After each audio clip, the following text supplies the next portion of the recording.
Hello media cricket viewers, உங்க எல்லாருக்கும் ஒரு பெரிய வணக்கம். இன்னைக்கான வீடியோ என்ன அப்படின்னா கேஎல் ராகுல். கேஎல் ராகுல் ரீசன்ட் டைம்ஸ்ல அவரை பத்தின டாக் கொஞ்சம் அதிகமாகவே போகுது. பிகாஸ் ஆஃப் அந்த ஓடிஐ டிராப் அண்ட் அந்த ஓடிஐல அவர் கொஞ்சம் விளையாண்ட விதம். அவர் எப்படி நீங்க ஓடிஐலேருந்து டிராப் பண்ணலாம் அப்படின்னு சொல்லிட்டு பல கொஸ்டின் மார்க்ஸ் வந்து எங்கெங்கேருந்தோ வர ஆரம்பிச்சிருச்சு. ஏன்னா ஒரு நல்ல பிளேயர், ஒரு டேலண்டான பிளேயர், அவரை நீங்க டிராப் பண்ணது தப்புன்ட்டு பல பேர் பல விஷயங்கள் சொல்லிக்கிட்டு இருக்காங்க. ஆனா இதை தாண்டி நான் இப்போ என்ன நியூஸ் பேச போறேன் அப்படின்னா ஐபிஎல் சம்பந்தப்பட்ட ஒரு நியூஸ் கேஎல் ராகுல் ரிலேட்டடா வந்திருக்கு. இன்சைட் ஸ்போர்ட்ஸ், அதுக்கப்புறம் இன்னும் ஒரு சில நல்ல சோர்சஸ் வெப்சைட்ஸ்ல தான் இதை நான் படித்தேன். எல்லாரும் என்ன சொல்றாங்க அப்படின்னா எல்எஸ்ஜி விட்டு அவர் இந்த வருஷம் வர போறாரு அப்படிங்கிற மாதிரி வந்து சொல்றாங்க. ப்ரோ இது ஆல்ரெடி பேசினது தானே, அதான் ஏதோ பிரச்சனை அதெல்லாம் சொன்னீங்களே அப்படின்னு நீங்க கேட்டீங்க அப்படின்னா அப்பெல்லாம் ஒரு ஸ்பெகுலேஷன் தான் இருந்துகிட்டு இருந்துச்சு அவர் வந்தாலும் வரலாம் அப்படின்ட்டு. ஏன்னா அதுக்கு ரொம்ப முக்கியமான காரணம் அந்த லாஸ்ட் இயர் ஒரு மேட்ச்ல நடந்துச்சு, அவருக்கும் அவரோட ஓனருக்கும் ஏதோ ஒரு இஷ்யூ மாதிரி. அதை வந்து மீடியாஸ்ல பெருசா பேச ஆரம்பிச்சாங்க, அதனால வந்து சொல்லிட்டு தாங்க. ஆனா அதுதான் ஸ்பெகுலேட் தான் பண்ணியிருந்தாங்க தவிர கன்ஃபார்ம்லாம் சொல்லல. ஆனா இப்போ வர்ற நியூஸஸ்லாம் பார்க்குறப்போ கன்ஃபார்மா வந்து ஆக்ஷனுக்குள்ள இறங்க போறாரு கேஎல் ராகுல் அப்படிங்கிற மாதிரி தான் சொல்றாங்க. அதுக்கான காரணம் என்ன அப்படின்னு பார்த்தீங்கன்னா அவருக்கும் அவங்க ஓனருக்கும் ஏதாவது ஒரு பிரச்சனை அப்படிங்கிற மாதிரி தானே நம்ம நியூஸ் இவ்வளோ நாள் கேள்விப்பட்டு இருந்தோம். அது வந்து பிரச்சனை எப்படின்னா அவர் வந்து அந்த டீமை ஒழுங்காக லீட் பண்ணலை அண்ட் விக்கெட்ஸை நம்ம ஈஸியாக லூஸ் பண்ணுறோம் அண்ட் கரெக்டாக டீம் விளையாடலைங்கிறதுக்காக ஒரு சின்ன பேச்சுவார்த்தை நடந்திருக்கே தவிர பெரிய பிரச்சனையெல்லாம் வந்து பார்த்தீங்க அப்படின்னா இல்லையா.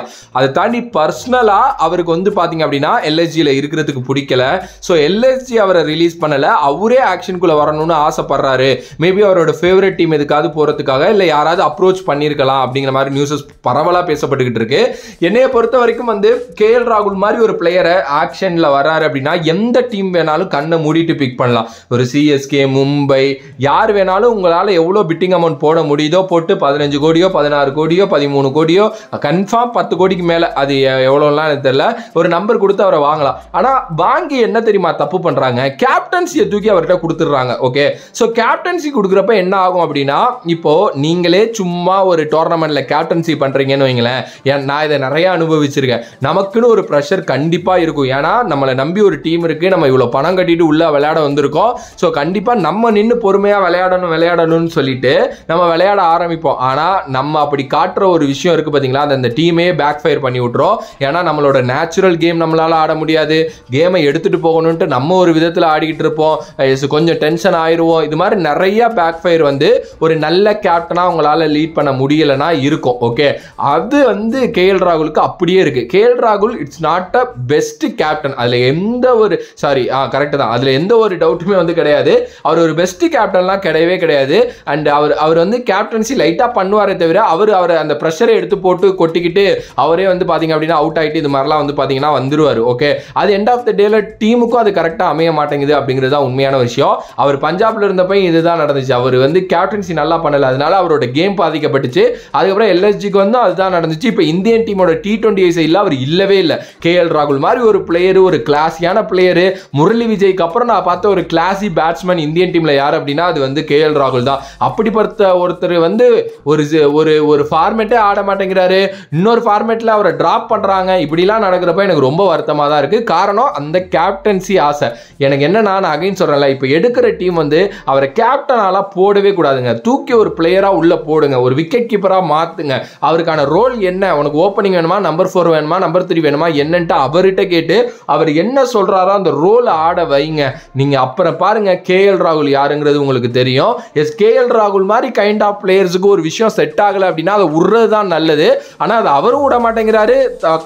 இந்த டீம் மேனேஜ்மெண்ட்டுங்க அவங்களும் பார்த்தீங்க அப்படின்னா விட மாட்டேங்கிறானுங்க. அது அவங்களுக்கு புரியுதா புரியலையா என்னங்கிறது வந்து எனக்கு சுத்தர சத்தியமாக தெரியவே இல்லை. ஏன்னா அவர் வந்து ஒரு ப்ரெஷர் மெட்டீரியலாக மாறிடுறாரு. பாவம், அவரோட ஸ்ட்ரைக் ரேட் பற்றி அப்படி பேசுகிறாங்க.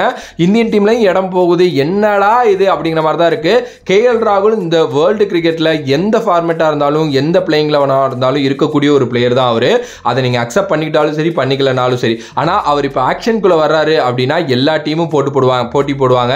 எனக்கு என்னமோ ஆர்சிபி அவருக்கு கரெக்டாக சூட் ஆகிற டீம் அப்படின்னு தோணுது. ஆனால் ஆர்சிபி சைடு போனார் அப்படின்னா அவர் வந்து கேப்டன்சி மெட்டீரியலாக ஆக்கிடுவாங்க. ஏன்னா ஃபேபர் ரிலீஸ் பண்ணிட்டு அவரை கேப்டன்சி மெட்டீரியலாக ஆக்கிடுவாங்க. அப்படி பண்ணாங்க அப்படின்னா ஆர்சிபி இப்போ இல்லை, இன்னும் வந்து ஒரு 5 வருஷம் ஆனாலும் கப்பிடிக்க முடியாது. அதில் எந்த ஒரு மாற்று கருத்து இல்லை. ஆர்சிபி ஃபேன் தயவு செஞ்சு நான் உங்களை தப்பாலாம் சொல்லலை, நீங்களே யோசிச்சு பாருங்க.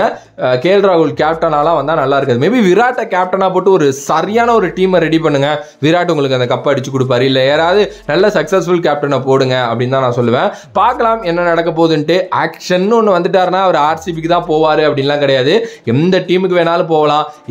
இப்போ ஒரு சிஎஸ்கே கூட எடுத்து ருத்ராஜோட தலைமையில் கேஎல் ராகுலை விளையாட விடலாம், என்ன வேணாலும் நடக்கலாம். ஏன்னா அதுதான் ஆக்ஷனோட அந்த டேபிளில் இருக்கிற சுவாரஸ்யமான ஒரு விஷயமே. வெயிட் பண்ணுவோம், என்ஜாய் பண்ணுவோம். அண்ட் உங்களோட கருத்து இதை பற்றி என்ன? அண்ட் கண்டிப்பாக அவர் எல்எஸ்ஜியை விட்டு வெளியில் வர போறாருங்கிறது கன்ஃபார்ம் ஆயிருச்சு. ஸோ இதை பற்றி கமெண்ட் பண்ணுங்க, என்ன மாதிரி வீடியோஸ் வேணும் அப்படின்னு சொல்லுங்க. உங்களுக்கான வீடியோஸ் உங்களை தேடி வரும். ஸோ வேற ஒரு வீடியோவில் வேற ஒரு கான்செப்ட்ல உங்களை சந்திக்கிறேன். Another back from this VJ Mani. Love you all, stay safe மக்களே. நன்றி நன்றி நன்றி நன்றி, வணக்கம்.